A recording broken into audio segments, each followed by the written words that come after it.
Hi dears, എല്ലാവർക്കും സുഖാണോ? ഇന്ന് ഞങ്ങളുടെ ഓണം വ്ലോഗാണ് കേട്ടോ. അപ്പോൾ ഞങ്ങളിത് രാവിലെ ആയിട്ടുണ്ട്. എല്ലാവരും ഓണമൊക്കെ എങ്ങനെ ആഘോഷിച്ചു? ഇനിയിപ്പോൾ ഞങ്ങൾ പൂക്കളൊക്കെ ഇടാനുള്ള തയ്യാറെടുപ്പിലാണ്. അപ്പോൾ ഇതാ തനുവാണ്, അനിയത്തിയുടെ മോളാണ് കേട്ടോ.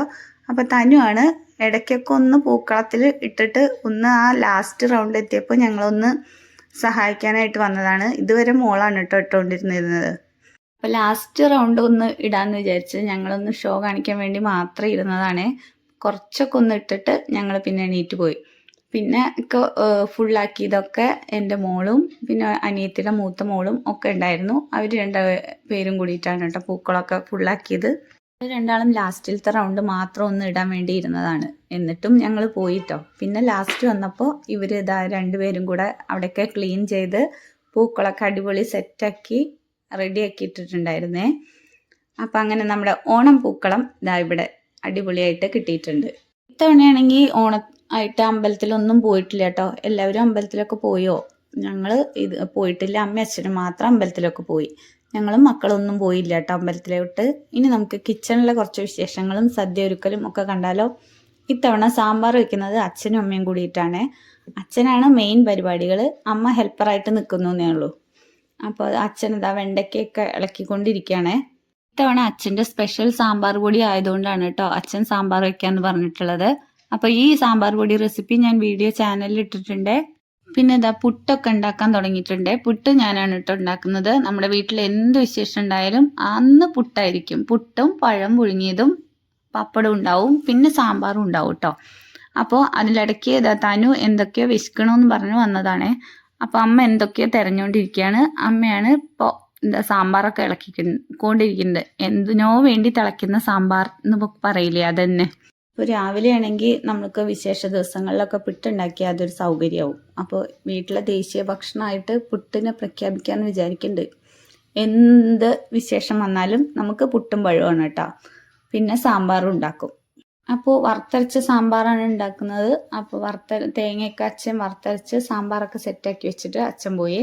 ഇനി നമുക്ക് ബീട്രൂട്ട് പച്ചടി ഉണ്ടാക്കാനായിട്ട് ബീട്രൂട്ടൊക്കെ നമ്മൾ ചോപ്പറിൽ ഇട്ടുകൊണ്ടിരിക്കുക. അപ്പോൾ നൈസായിട്ട് ചോപ്പർ എനിക്കിട്ട് പണി തന്നു.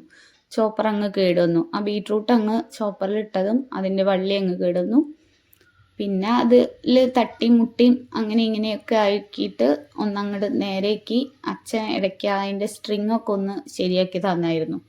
എന്നിട്ടും ശരിയായില്ല കേട്ടോ. എന്നിട്ട് വേറെ ഒരെണ്ണം ഇവിടെ ഉണ്ടായിരുന്നു, അതെടുത്തിട്ട് അരിഞ്ഞിട്ടാണേ ചോപ്പറിൽ ഇട്ടിട്ട് ബീട്രൂട്ട് പച്ചടിക്കില്ല ബീട്രൂട്ടൊക്കെ അരിഞ്ഞ് കിട്ടിയത്. ലാസ്റ്റ് ഇതുപോലെയൊക്കെ ബീട്രൂട്ടൊക്കെ അരിഞ്ഞെടുത്തിട്ടുണ്ട്. കുക്കറിൽ 2-3 വിസിൽ വരുമ്പോഴേക്കും നമ്മുടെ ബീട്രൂട്ടൊക്കെ അവിടെ വെന്ത് കിട്ടും. എന്നിട്ട് ആവശ്യത്തിനുള്ള വെള്ളം കൂടെ ഒഴിച്ചിട്ട് ബീട്രൂട്ട് പച്ചടിയുടെ റെസിപ്പിയൊക്കെ ഞാൻ ചാനലിൽ ഇട്ടിട്ടുണ്ട്. അതുകൊണ്ട് ഇപ്പോൾ റെസിപ്പി ഒന്നും പറയുന്നില്ല. വെന്ത് കഴിഞ്ഞപ്പോൾ നമ്മളിതാ നാളികേരം കൂടെ ചേർത്ത് കൊടുത്തിട്ടുണ്ട്. അങ്ങനെ നമ്മുടെ സദ്യയുടെ വട്ടങ്ങളായ സാമ്പാറും പച്ചടിയും ഒക്കെ ആയിട്ടുണ്ട്. കാളനും അവിയലൊക്കെ ഇന്നലെ തന്നെ ഉണ്ടാക്കി വെച്ചിട്ടുണ്ട്. അപ്പോൾ ഇതാ ഓലനും കൂടിയുള്ള നാളികേരമൊക്കെ പാലൊക്കെ പിഴിഞ്ഞ് ഇതാ കുമ്പളങ്ങിയിൽ നാളികേരപ്പാലൊക്കെ ഒഴിച്ച് ഇത് വെച്ചിട്ടുണ്ട്. ഇനി നമുക്ക് ഉപ്പേരിയും കൂടെ ഉണ്ടാക്കണം. കാബേജും ക്യാരറ്റും കൂടിയുള്ള ഉപ്പേരിയും കൂടെ ഉണ്ടാക്കണം.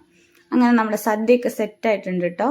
അപ്പോൾ സദ്യയൊക്കെ ഉണ്ണാനായിട്ട് ഇതാ അനിയത്തിയുടെ ഹസ്ബൻഡിൻ്റെ അച്ഛനും മോളും കൂടെ ഇരിക്കുകയാണ്. അവർക്കൊക്കെ വിളമ്പി കൊടുക്കുകയാണ് കേട്ടോ. ഇത്തവണ നമ്മൾ ഓണസദ്യക്ക് സദ്യവട്ടങ്ങളൊക്കെ നമ്മൾ വീട്ടിലുണ്ടാക്കി. ഇപ്പോൾ പായസം മാത്രം നമ്മൾ ഓർഡർ ചെയ്തിട്ടുണ്ടായിരുന്നു. പാലടയും പരിപ്പും അത് നമ്മളിവിടെ ഉണ്ടാക്കിയിട്ടില്ല, അത് കടയിൽ നിന്ന് വാങ്ങിയതാണ് കേട്ടോ. അപ്പോൾ അമ്മ എല്ലാവർക്കും വിളമ്പി കൊടുക്കുകയാണ് കേട്ടോ. ഇന്ന് നമുക്ക് ഗസ്റ്റൊക്കെ ഉണ്ടായിരുന്നു. മോളുടെ ഒരു ഫ്രണ്ട് വന്നിട്ടുണ്ടായിരുന്നു. പിന്നെ അനിയത്തിയുടെ ഹസ്ബൻഡിൻ്റെ അച്ഛനും അമ്മയും അവർ എല്ലാ കൊല്ലം ഓണം വിഷുവൊക്കെ ആയ നമ്മുടെ വീട്ടിൽ തന്നെയാണ് ആഘോഷിക്കാറുള്ളത്.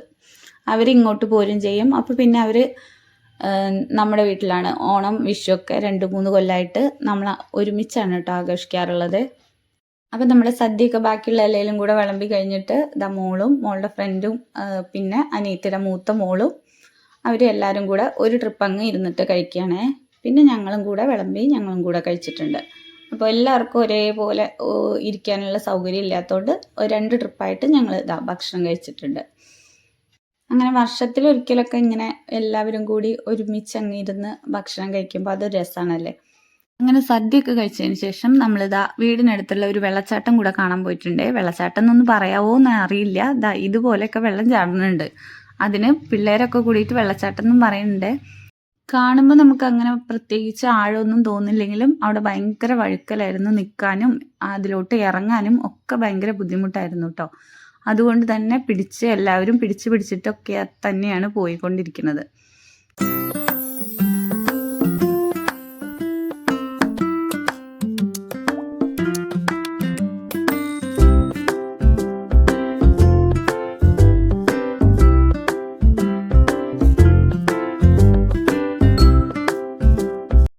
ഈ ഭാഗത്തേക്കൊന്നും നമുക്ക് ഇറങ്ങാനൊന്നും പറ്റണേ ഉണ്ടായിരുന്നില്ല. ഇതിപ്പോൾ മോനാണ് ഇതുപോലെ എടുത്തു തന്നത് കേട്ടോ. അവനാണെങ്കിൽ ഈസി ആയിട്ട് ഇറങ്ങാൻ പറ്റിയായിരുന്നു. പക്ഷെ ആ വഴി ഒരുപാട് ഇറക്കും, ഇങ്ങനെ കുത്തനെയുള്ള വഴി ആയതുകൊണ്ട് തന്നെ നമുക്കൊന്നും ഇറങ്ങാനൊന്നും പറ്റില്ല കേട്ടോ. അപ്പോൾ മോനത് എടുത്തു തന്ന കാരണം ഇതെങ്ങനെയൊക്കെ കാണിക്കാൻ പറ്റി. പക്ഷെ വീഡിയോയിൽ കാണുമ്പോൾ അത്രയ്ക്ക് അങ്ങോട്ട് ആഴത്തിലൊന്നും തോന്നുന്നില്ല. പക്ഷെ നമുക്ക് കാണുമ്പോൾ അടുത്ത് പോയി കാണുമ്പോൾ ഭയങ്കര ആഴത്തിലുള്ള ഒരു വെള്ളച്ചാട്ടമായിട്ട് തോന്നും കേട്ടോ. അതുകൊണ്ട് തന്നെ അവിടേക്ക് ഇറങ്ങലും അതിലോട്ട് പോകുന്ന വഴിയും ഒക്കെ ഭയങ്കര പാട് പിടിച്ച വഴിയായിരുന്നു. വെള്ളച്ചാട്ടമൊക്കെ കാണാൻ പോയതിന് ശേഷം വെള്ളച്ചാട്ടത്തിൽ ഇറങ്ങാനോ കുളിക്കാനോ ഒന്നും, വെള്ളത്തിൽ കളിക്കാനോ ഒന്നും പറ്റിയിട്ടില്ല എന്നും പറഞ്ഞ് മക്കളൊക്കെ പരാതി പറയുന്നുണ്ടായിരുന്നു. എന്നാൽ പിന്നെ ആ പരാതി അങ്ങ് തീർത്തേക്കാന്ന് വിചാരിച്ച് ഞങ്ങൾ നേരെ ബീച്ചിലോട്ട് പോയിട്ടുണ്ട്. പൊന്നാനി ബീച്ചിലാണ് കേട്ടോ പോയത്. ബീച്ചിൽ പോയപ്പോൾ ഒട്ടുമുക്ക ജനങ്ങളും ബീച്ചിലുണ്ട്. കേരളത്തിലെ പകുതി മുക്കാലും ജനങ്ങൾ ബീച്ചിലോട്ട് ഇറങ്ങി വന്നിരിക്കുകയാണെന്ന് തോന്നിപ്പോയി. ഞങ്ങൾക്കാണെങ്കിൽ സൺസെറ്റ് ഒന്നും കാണാൻ പറ്റിയില്ല. ഒടുക്കത്തെ ബ്ലോക്കും അങ്ങനെ കുറേ സമയമെടുത്തു ബീച്ചിലെത്താനായിട്ട്. അങ്ങനെ ഞങ്ങൾ എത്തിയപ്പോൾ ഒരു 7 മണി ആവാറായിട്ടുണ്ടായിരുന്നു. എന്നാലും കുറച്ച് വെളിച്ചമൊക്കെ ഉണ്ടായിരുന്നു. സൺസെറ്റ് ഒന്നും കാണാൻ പറ്റിയില്ല കേട്ടോ. പക്ഷെ മക്കൾക്ക് പരാതിയൊന്നും ഉണ്ടായിരുന്നില്ല. കുറച്ച് നേരം ആ കടൽ വെള്ളത്തിൽ ഒന്ന് കളിച്ചപ്പോൾ അവർക്ക് സമാധാനമായി. അപ്പം ഞങ്ങളുടെ ഓണത്തിൻ്റെ ദിവസം ഇങ്ങനെയൊക്കെയായിരുന്നു. അപ്പോൾ വീഡിയോ ഇഷ്ടമായാൽ ലൈക്ക് ചെയ്യാനും ഷെയർ ചെയ്യാനും സബ്സ്ക്രൈബ് ചെയ്യാനും കമൻറ്റ് ചെയ്യാനും ഒന്നും മറക്കണ്ട കേട്ടോ. വീണ്ടും അടുത്തൊരു വീഡിയോയിൽ കാണാം. താങ്ക്